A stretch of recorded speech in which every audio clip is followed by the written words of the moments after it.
Alors avant toute chose, bonjour David James Kennedy. Bonjour, Merci d'avoir répondu à notre invitation. c'était avec plaisir. Alors c'est votre premier livre, donc Ressac, sorti chez Fleuve Noir, donc il y a tout récemment, je crois le 19 janvier.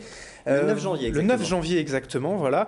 Vous êtes pharmacien de métier, lillois d'origine et encore aujourd'hui nordiste. Vous êtes donc nouvel auteur, nouvel écrivain. C'est une passion qui prend le dessus. Ça faisait longtemps que vous souhaitiez écrire? Oui, c'est mon premier roman, c'est un thriller bon, j'écris depuis une dizaine d'années. J'ai commencé à vraiment accélérer il y a 4 ou 5 ans, de façon à donner le roman tel qu'il est aujourd'hui.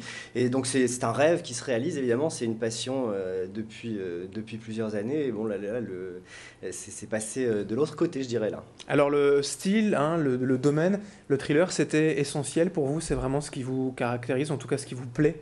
Oui, c'est ce que j'aime autant dans les livres que dans les films. C'est une intrigue, du suspense, quelque chose qui se monte, une tension qui est permanente et oppressante et qui va capter le lecteur d'un bout à l'autre. En tout cas, ça aura été mon objectif. Alors ici, en deux mots, l'histoire, donc on est dans le Pays Basque, hein, au bord de la mer, pour Oui. cela que ça s'appelle à Ressac, et puis c'est l'histoire d'un interne dans un hôpital. L'un de ses amis voilà, subit une disparition inquiétante, il va se mettre à enquêter personnellement aussi sur ces disparitions, il va en retrouver même plusieurs, il y a comme ça plusieurs disparitions dans l'histoire de cet hôpital.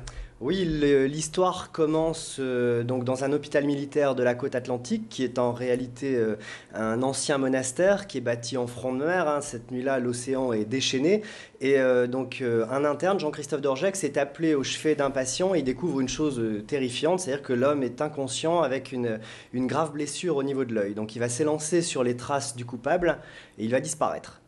Et c'est l'un de ses confrères et amis, Tom Casti, donc un autre interne, qui va mener l'enquête et qui très vite va s'apercevoir que d'autres disparitions ont eu lieu par le passé, que l'hôpital cache un lourd passé historique, une ambiance de malédiction plane sur les lieux. Et son enquête va, comment dirais-je, va rebondir en fait sur l'enquête officielle du lieutenant de gendarmerie Marc Bost. Et tous les deux, ils ne vont rien lâcher pour aller jusqu'au bout et pour découvrir où est passé l'interne qui a disparu. Alors, ça va osciller en permanence entre présent et passé, entre réalité et croyance.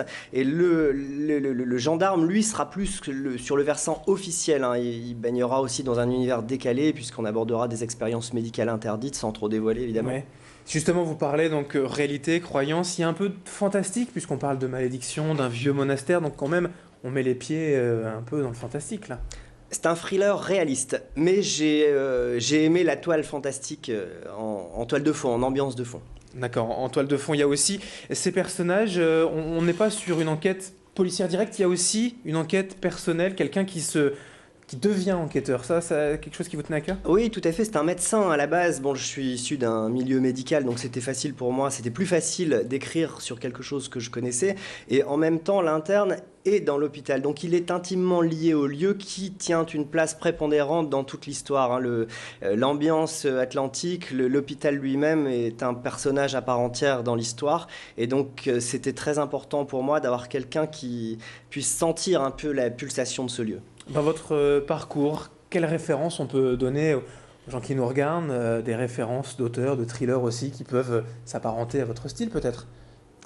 Oui, ce sont des romans et des films que j'ai adorés, qui ont laissé une vive émotion. Je pense à certains romans de Franck Tillier comme Gattaca, par exemple, hein, La Chambre des Morts, Les Rivières pourpres, évidemment, et aussi d'autres films comme Le Fugitif, pour son rythme, d'un bout à l'autre, pour des films plus anciens aussi comme Basic Instinct, pour vraiment cette espèce d'oppression, de tension permanente qui nous tient en haleine tout le film et qui m'ont vraiment laissé, qui m'ont passionné et qui m'ont laissé quelque chose d'extraordinaire.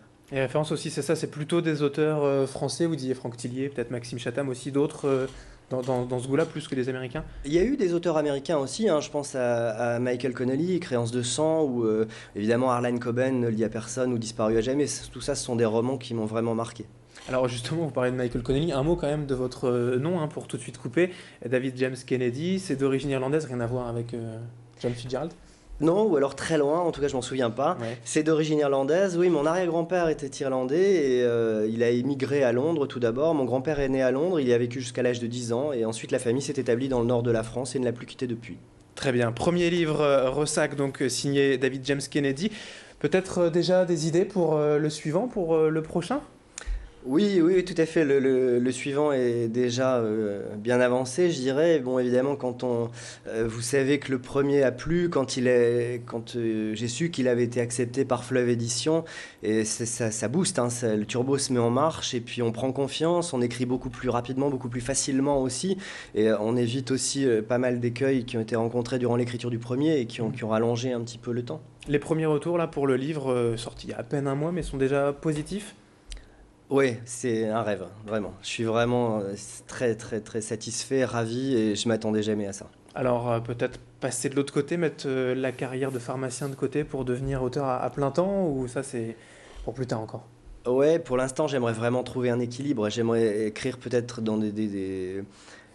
avoir un peu plus de temps pour écrire, trouver un réel équilibre et ne pas toujours écrire entre le soir, le matin, une heure à droite, une heure à gauche, où il est parfois difficile de se remettre dans le roman. J'aimerais avoir des plages un peu plus larges et vraiment équilibrer, trouver une harmonie. Alors on suivra ça bien sûr. Vous reviendrez certainement donc avec plaisir nous parler du deuxième livre. Le premier s'appelle Ressac, c'est aux éditions Fleuve Noir, il est sorti il y a à peine un mois, signé David James Kennedy. Merci d'avoir été avec nous.